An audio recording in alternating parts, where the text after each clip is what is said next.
осымен алақат көжи дейді. Осы екеуін қосып, қалай біз суын ішкен кезде денеміздегі дымқылдықты жойылатынын біліп алыңыздар. Бұл өте бір керемет емдер. Ас адамның арқау ауру астан дейді. Осындай жақсы білімді сіздер үйрене берсеңіздер, отбасыларыңызда өздеріңіз емдеп алуға. Мен айта берем, денеміздегі дымқылдық, қатты салмақ қосып алған, салмақ тастай алмай жүрген қыздар бар ма? Жігіттер, қыздар бар деп жаза кетіңіздер. Иә деп. Салмақ тастағыларыңыз келе ма? Бұл керемет қарапайым отбасымызда бізге көмектесетін ем-домдар. Міне, алдымен пиязды аршисыздар. Осылай бар ма? Ылайықты көптеп басыңыздар.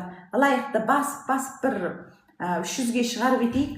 Керемет, біздің тиктоктың қағидалары бар. Біз әрбір қағидамен жүрген кезде бізде көптеген жақсылықтар болады. Сол үшін мына пиязды аршимыз. Аршып болғаннан кейін біз осының ішкі қабатына саламыз. Осыдан енді жалпы осы алақаттан 13 түк салсаңыздар болады, 10 тал. 10 тал. Енді мынадан Қытай бұрыштан 23 түк саласыздар бұған. 23 түк. Салып, біз осының ішін ойып, салып, қайтадан қақпағын жауып, біз мантаваркіде 20 минут шыныға салып, осылай. Бұны ойып болғаннан кейін алақаттан 13 түк, қыздар жазып алыңдар. Қытай бұрыштан 23 түк салып, ішіне қайтадан үстіне біз осы қақпақ жасап жауып, 20 минут мантаваркіде булап аламыз. Болғаннан кейін бұның шыныға міндетті түрде суы шығады оның. Осы суына кипяток қайнақ су құйып, ішіндегі заттарын жемейміз. Кейбіреулер қатайтады, пиязды да жеу керек, Қытай бұрышты да жеу керек, алақатты да жеу керек дейді. Жоқ, олай емес, қателестіңіздер. Тек шыныға пияздың суы шығады. Осы пияздың шыққан суына кипяток, жылыман қайнақ су құйып, түскі астан кейін ішеміз. Таңғы астан кейін ішсеңіз, ас қорытуыңызға ол дұрыс болмайды. Кешкі астан кейін ішсек, ол дұрыс болмайды. Түскі астан кейін бір кесе ішіп тұрамыз, бір стакан су. Түсінікті болды ғой, достар? Бұл сізге бір күнде көмектеспейді. Бәлкім 10 күн кетер, бәлкім 1 ай кетер. Әрбір адамның денсаулықтары бір-біріне ұқсай бермейді. Сондықтан бұл 3 түрлі заттың кереметтей көмектеседі адам денесіне. Ғалымдар айтқан, пияз 100 түрлі ауруға ем деп пияз. Пияздың тоны сақалынан тартып, өте керемет ем. Әдетте пияздың қабығын тастамай, біз кешке жақын, кешкі астан кейін біз суға қайнатып, біз аяғымызды 20 минут малатын болсақ, денемізде қан айналымды реттейді. Ал енді біз сорпа жасаған кезде осы сақалын жуып салып ететін болсақ, бүйрек қуаттайды бізге. Көп деген осындай ем-домдарды мен сіздерге айтып отыратын болам. Несі жауа саласың ба?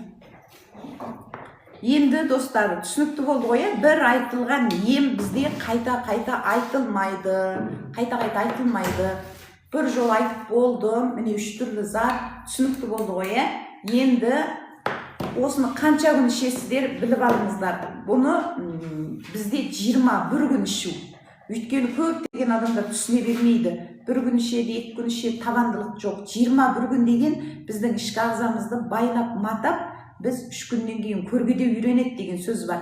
21 күн үйрететін болса, ары қарай қайтеді, ол танып алады. Мына 3 затты ішкі ағзамыз дос болып алады.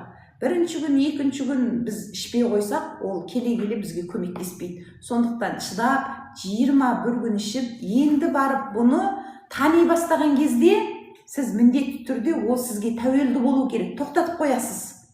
Қанша күн? 7 күн тоқтатып қоясыз. Ол ананы іздеу керек, армандау керек. Мысалы, қыз бен жігіт махаббаттаса, айырылып кетсе, қыз жігітті сағынады, жігіт қызды сағынады деген сияқты. Сондықтан біздің ішкі жан дүниеміздегі бұл білімге деген менің құштарлығым өте керемет. Біз ішкі жан дүниемізді соған махаббат байлауымыз керек. Махаббат болған кезде ғана біздің денсаулығымыз жақсы болады. Сіз 1 күн ішіп, 2 күн ішіп, болды, мынау көмектеспейді, ана өтірік екен десеңіз дұрыс емес. Топ-тура байлап матап 21 күн соны біз үйретуіміз керек. 21 күннен кейін 7 күн тоқтатып қоямыз. Ол сағынып іздеу керек. Содан кейін барып 7 күннен кейін біз қайтеміз 11 күн береміз. міне содан кейін барып ол қайтеді, ана дәмін татады, жақсы көреді, сонымен ішкі ағзаңыз сіздің үйрене бастайды бұған. Үйренгеннен кейін денеңіздегі дымқылдық немен кетеді? Денеңіздегі дымқылдық деген денеңіздегі су қалып кеткен, денеңіздегі. Енді бұл немен кетеді, достар? Бұл біздің кіші дәрет несеппен кетеді. Ал сол кезде сіз бой биіктік салмағыңызға қарай су ішуді білесіз ба? Жоқтың білмейсіз. Қазір су ғылымы, су керемет, отбасыңыздағы тегін дәрі. Бұл су ғылымы кең көлемде тарап жатыр. Білетін адам бар, білмейтін адам бар. Мен күніне 1 литр су ішемін, болмаса 2 литр. Бұл қателесіп жүрсіз. Суды ішкі ағзаға үйрету керек. Онда жасыңыз 40-та болса, 40 жыл сіз суды қалай қолданып келдіңіз? Осы группада осы сабақ болады. Су керемет болған. 1 айда 10 келі салмақ тастағыңыз келе ме? Мына 7-ші айында әлемнің жер шарыда денсаулықты күту айы екен. Біздің денеміздегі қытайша сәнфутиян дейді. Сәнфутиян деген осы 41 күндік емделу. 7-ші ай шілденің шіліңгір ыстығында аузы қисайып қапты, шілде тері қатып қапты деп ата-бабамыз айтып жатады. Осылардың себебі не, достар? Оны көп адам түсіне бермейді. Бұл ғылымда, білімде біз оқып кеттік.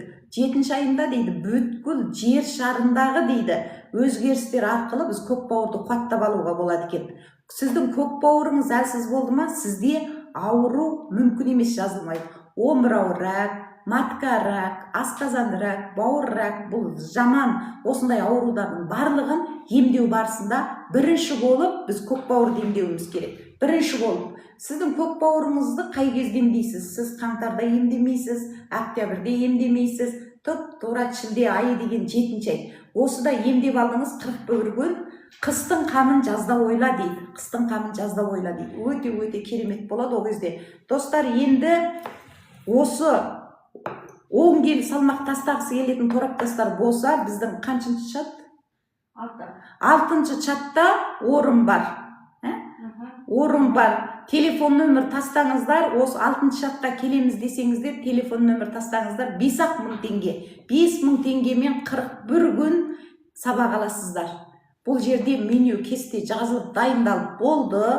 Біз ертеңнен бастап осы Telegram каналында бізде керемет сабақтар болады. Енді сіздер осыған не істейсіздер? Телефон нөмір тастайсыздар. Енді бой биік салмақтарыңыз және сұрақ